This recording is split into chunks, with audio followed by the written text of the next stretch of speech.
All right, guys, and welcome back. So today on Modern Masters Auto, we are going to be building an M113K. This engine came in the CL55, the CLS55, the SL55, the E55, the G55, the S55, the CLK55 technically, but that didn't have a blower on it.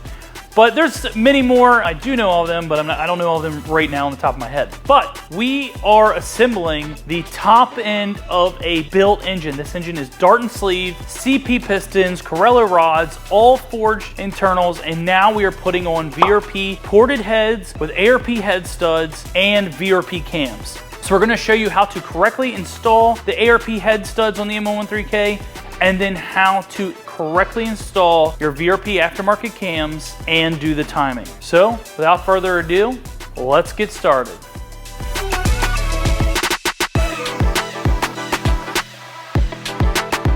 All right, guys, Rusty went ahead and installed the ARP head studs on this head. You can see them down in there looking good. And then you can see the wonderful port work from VRP. This is CNC machine port work, so they're all the same. Spot the exhaust. Yeah, look how much more flow and opened up the exhaust ports are. This is for a big power M113K. This is getting a VRP Whipple as well. And then Rusty has started on this side. Look at those beautiful Darton sleeves and CP pistons. This engine is gorgeous. He has our head gasket laid out, and he already siliconed where it goes on the back of the block there, and timing cover has been freshly resealed. This thing is going to be a tank. All right, Rusty, where are we at now? So I'm going to put another light coat of silicone right here. Doesn't take very much. And then I had to take two of these studs out of here to get the dowels put back in from the machine shop, but that's okay because I need to lubricate these anyway. So before you torque any of these down and put the cylinder head on, you want it to lube it up with your ARP lubricant. So I'm going to give a nice smooth layer around there, and then we'll put the cylinder head on there, and we'll also be applying the lubricant to all of the washers and the nuts that go onto the cylinder head. Now the threads in these, did you do anything to the threads in the bottom? No. So they just go in dry? Yeah, so you can put them in dry, or if you never ever want the option of removing them again, you can put Loctite, but there's no reason to. Cool. And that's the point of them. They are reusable. If something would happen, you can reuse those bolts. Or reuse these studs. They're 4 times as strong as bolts, maybe even more. I don't know the science behind it, but they're stronger, they're better, and they're reusable. And for me, obviously with this engine in the car, if you want, say a head gasket failed, you're gonna have a really hard time getting that head off of the engine inside the engine compartment. So what we usually do is drain the coolant, and we'll take the studs out, and then the head comes off nice and easily, whereas you couldn't do that if you Loctited it in there, because they're in there forever. Cool. All right, let's watch you put the right stuff on there. Okay, well, I'm gonna lubricate these first so my right stuff doesn't dry on me. So just a little bit of lubricant. However, this is the right stuff for these studs, so we'll go with that.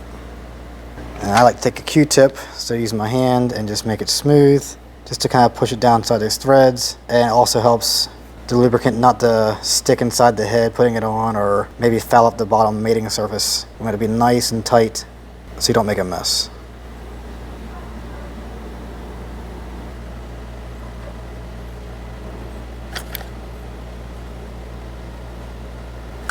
Nice clean bead there.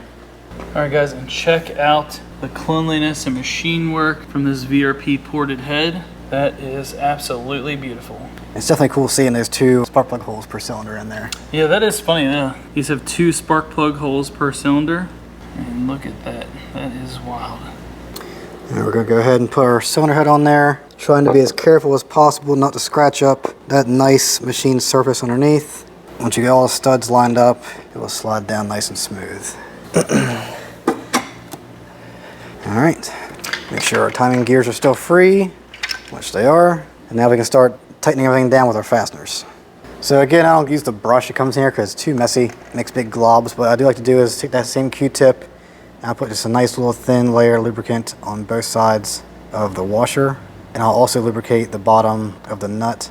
And then this is the bottom here.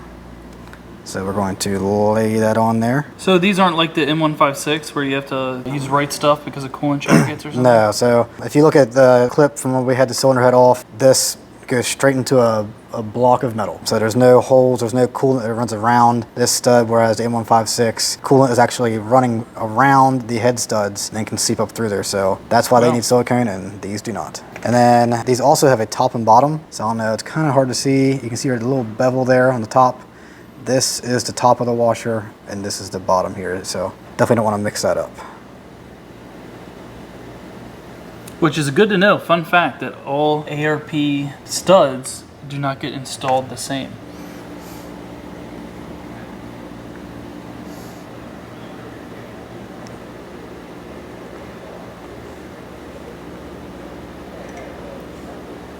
What are these going to be torqued to? It's either 65 or 70 foot-pounds.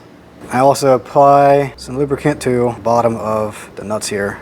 All right, so you lubricated every nut? The bottom of every nut, top and bottom of every washer, and the threads on the studs themselves. Wow, very nice. I too like my nuts lubricated. Glad I'm not the only one. So you just run these all down by hand first? Yeah. And then what? Get them all down by hand, and then we'll get the handy dandy torque wrench. And these are not stretch bolts or anything. There's no 90-degree turn. But you still want to tighten them in increments. You don't want to just go to the final stage of tightness right away. So I like to at least mark on here. It doesn't really matter if you torque something twice, but just for peace of mind, I mark on there what stage I'm at. Just so it's more of a, so I'm not wasting time torquing things twice sort of thing. And it looks cool. Yeah, so what are you thinking, like 20, 40, 60? I did 30, 40, then 65. I need to put one of these in my E55. I have enough energy in me to put one more blower on your E55. Well, I'm doing a Gen 5 this year, so yeah, it's going down. Craig is going to be in charge of the marker. Don't make a mess. Good job. Oh.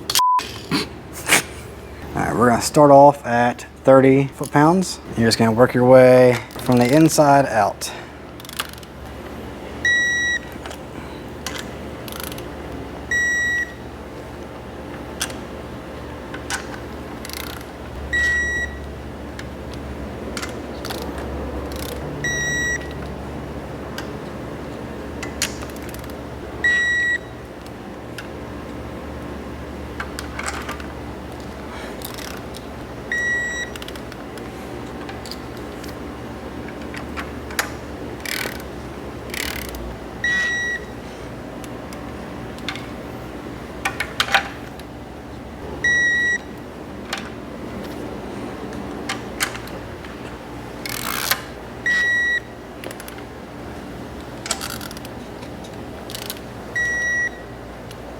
All right, second stage, 45 foot-pounds.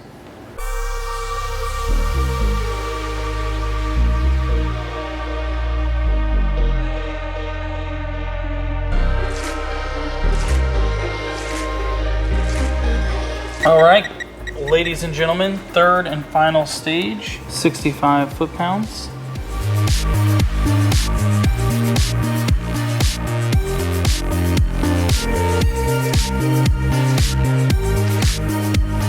Boom, look at that. All right, we have all three marks on every one of our ARP fasteners. Beautiful.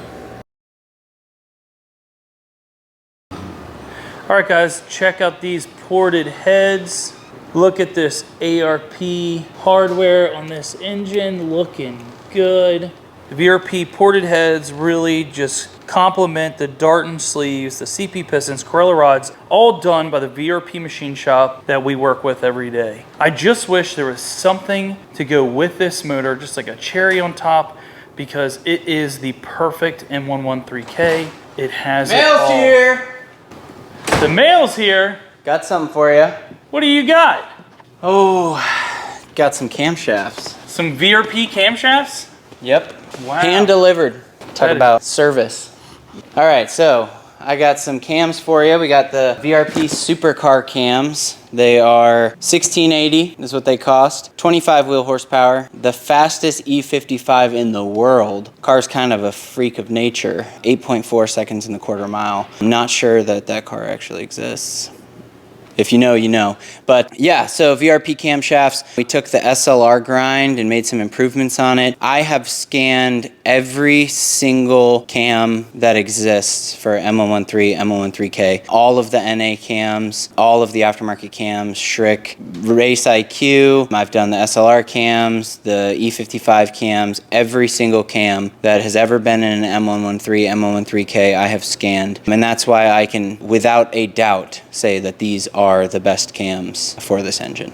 I noticed we did a Whipple E55 years ago, New York kid. Car was nuts before, but then he wanted cams. We put the cams in. After the VRP cams, I've never experienced anything like that in a 55 for like an instant, like just bolt in part. And then, you know, no increase in boost, no increase in fuel. Just adjusted the tune for the cams, and it just like, it wanted to go past red line of pulling. It was insane. The whole way the power band was just nuts. Rusty, you remember that car, right? That's the guy that sent us a video of him doing donuts in a circle, right? Yeah. Like the day after? Yeah. The car had so much torque and horsepower. It was insane. But yeah, VRP cams, thank you so much, Phil, for hand delivering these to us. Rusty, get that box open. Let's pop these cams in that awesome engine. All right, let's go ahead and open up these cams.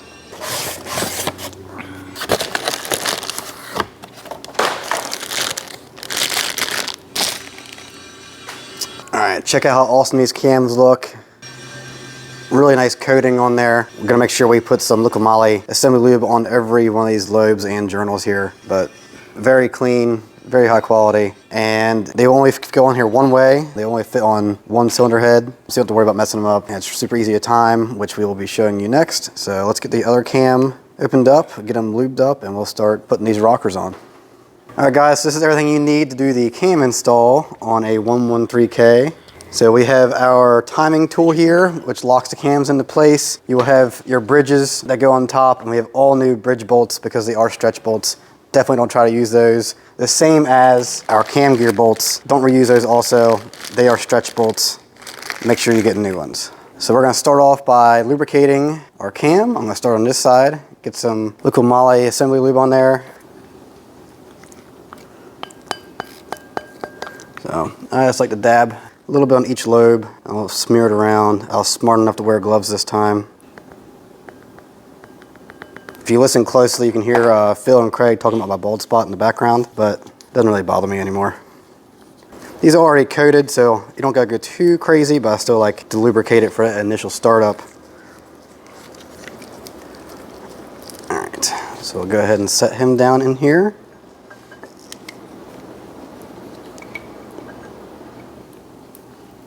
I'm gonna go ahead and get this side at least steady before I move on to the next side. If you come around the back here, you can see that in here there is a notch in the cam. I'll spin it around so you can see a little better. So that little notch there is going to fit into the cam gear down here. There's a notch inside of there. It's also going to fit into our timing tool. So that's going to let us put it in time, and just like any other Mercedes engine, you wanna make sure you have the crank set at 40 degrees. This will be coming back off. He is getting a pinned billet crank, but I just put that crank on there just for timing purposes. So let's get our timing tool on here. You'll get to line up with the bolts in the cylinder head, and we'll slide in there and lock into that cam, and we can bolt it down. So we'll go ahead and tighten this guy down. And one thing I forgot to mention is you want to have the timing chain tensioner removed from the engine. I'm just going back together with this rebuild, so there's no tensioner in there yet. But if you're doing this in the car, you have to take the alternator off, unbolt the tensioner, and then you will have the slack to get these cams in and out of here. Definitely don't want to unbolt this with the tensioner on there, because it's going to spring down here and possibly break a timing chain guide. So we'll get this cam gear to line up here. And I'm not going to tighten this in here just yet. We're just going to put it in here finger tight just to help hold that gear in place. And I'm going to go ahead and put the bridges on. I also like to add a little bit of assembly lube to all of these rollers here, just for a little protection. Doesn't take much, just a dab's fine. Just to help everything moves freely. With a dry engine, especially a rebuild, it takes a little bit for oil pressure to get absolutely everywhere. So we want to make sure everything is nice and lubricated. I'll even get the little ends here just to really help everything move, so there's no wear on any of these new parts. So now we'll just gently set this on here.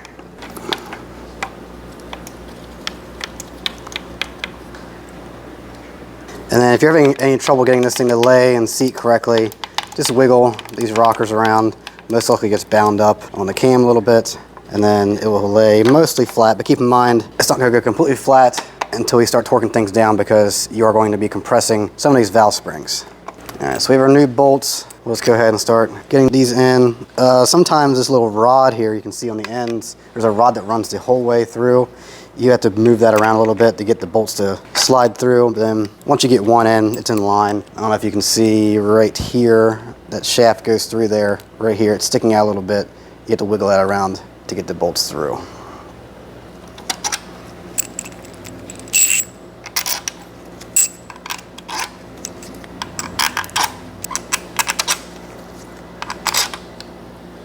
And on the very front is the only place it uses this steel cap. So we'll get that in there.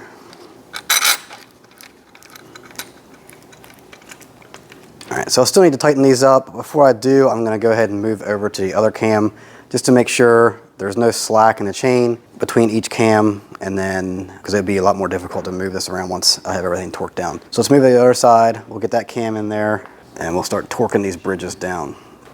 So once again, just a little bit of lube. And we'll go ahead and get this guy tucked into its home down here.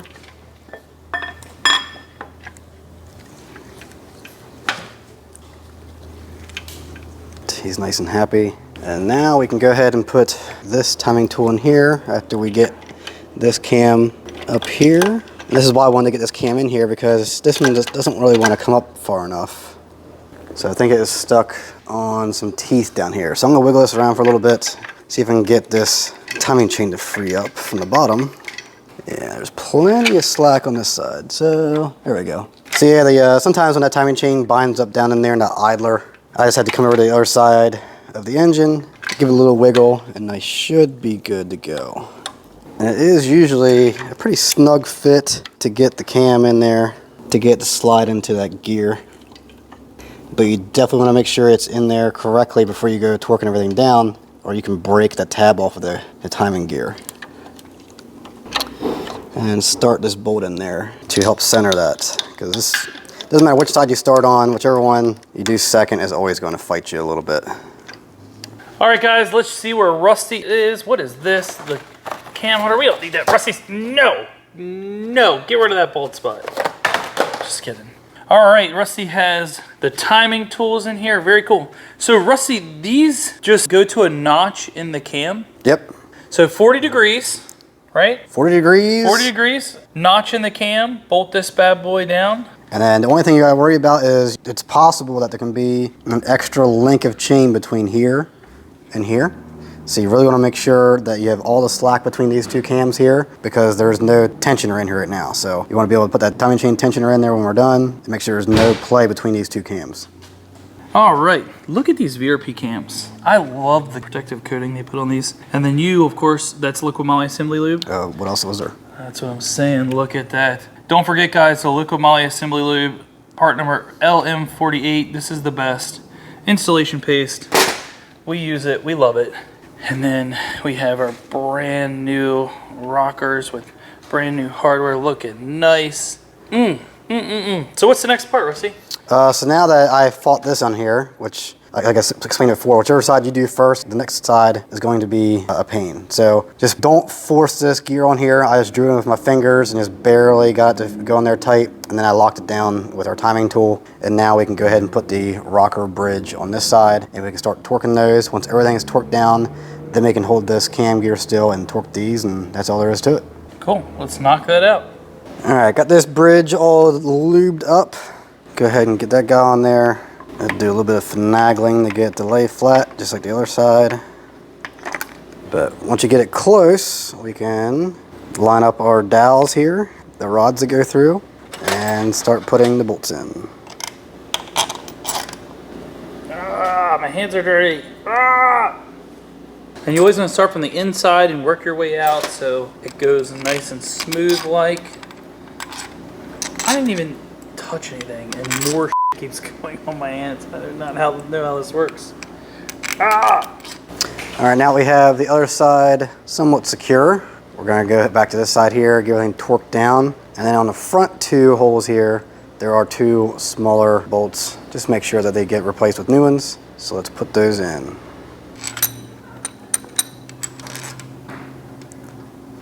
All right, go ahead and torque these down. I ran them down just with, my impact is to run them down so they're touching, but there's no tension on them yet. So we got to torque these down. We're starting off with 8 Newton meters is the first stage.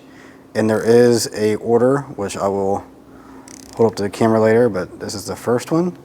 The order is a little wonky, so we're going to pull this guy down to 8 Newton meters.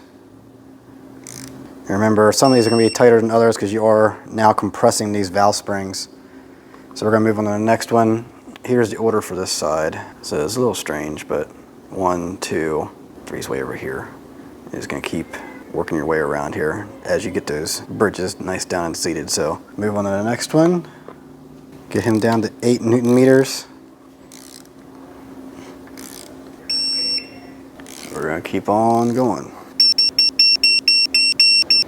All right, guys, so we're going in the same order again. The second stage of torque is a 120-degree angle. So let's wait for our torque wrench to calibrate. I might just sit it down to calibrate, so hold on. Now we set this at 120 degrees. Boom, 120. So following the same order as before, we're going to do a 120-degree angle. And then, just so we don't risk torquing any of these twice at the angle, I mark each one that I torque. So, nobody cares if you torque something twice to 8 Newton meters, but if you torque something twice to 120 degrees, that's not gonna be good. You're gonna have a bad time. So moving on to the next one.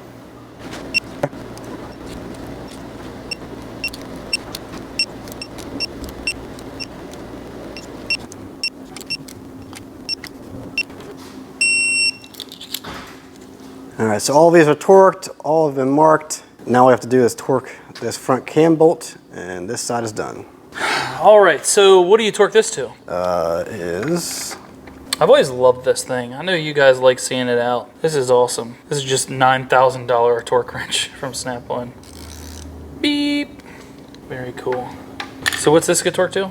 50 Newton meters and then a 90-degree turn. Oh, nice, nice, nice. Oh, guys, since Phil's here, we're doing a push-up contest where it's the end of the push-up contest month. Phil did 5 this morning. I'm still at 0, but my ultimate goal is also 0. So, but Phil is going to do the push-up contest. We're a little jealous that Alex and OJ are doing it, so we wanted to get in on it. However, I did technically do a sit-up when I got out of bed this morning. Hurt my back, but we're cranking it out over here. I mean, look at Phil. He looks like a brick house. Oh yeah. Look at him.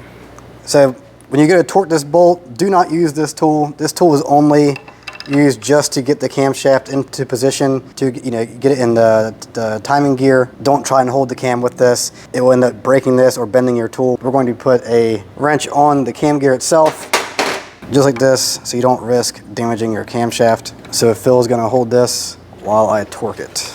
Bam. All right, so first stage is 50. I can definitely tell you guys who's bolder between the two of you. Give him a couple years. First stage is 50 Newton meters. Well, that didn't last very long. I'm pretty strong. I've been doing the push-ups by myself at home. What are you at? It was actually my resistance that caused it. And then 90 degrees.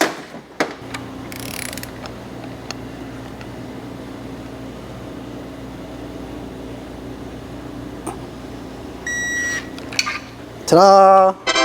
So now we just have to retorque everything on this side and finish this sucker up. All right, guys, and that is how you time and install ARP head studs on an M113K and put in awesome VRP cams. If you like this video, give it a big thumbs up. Share with your friends. And subscribe. And also check out vrpspeed.com for any AMG performance parts that you might need.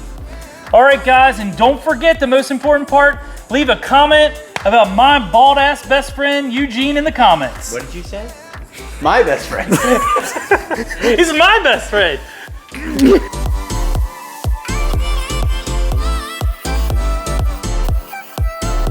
Is that shirt clean? My shirt? Yeah. Yeah, why?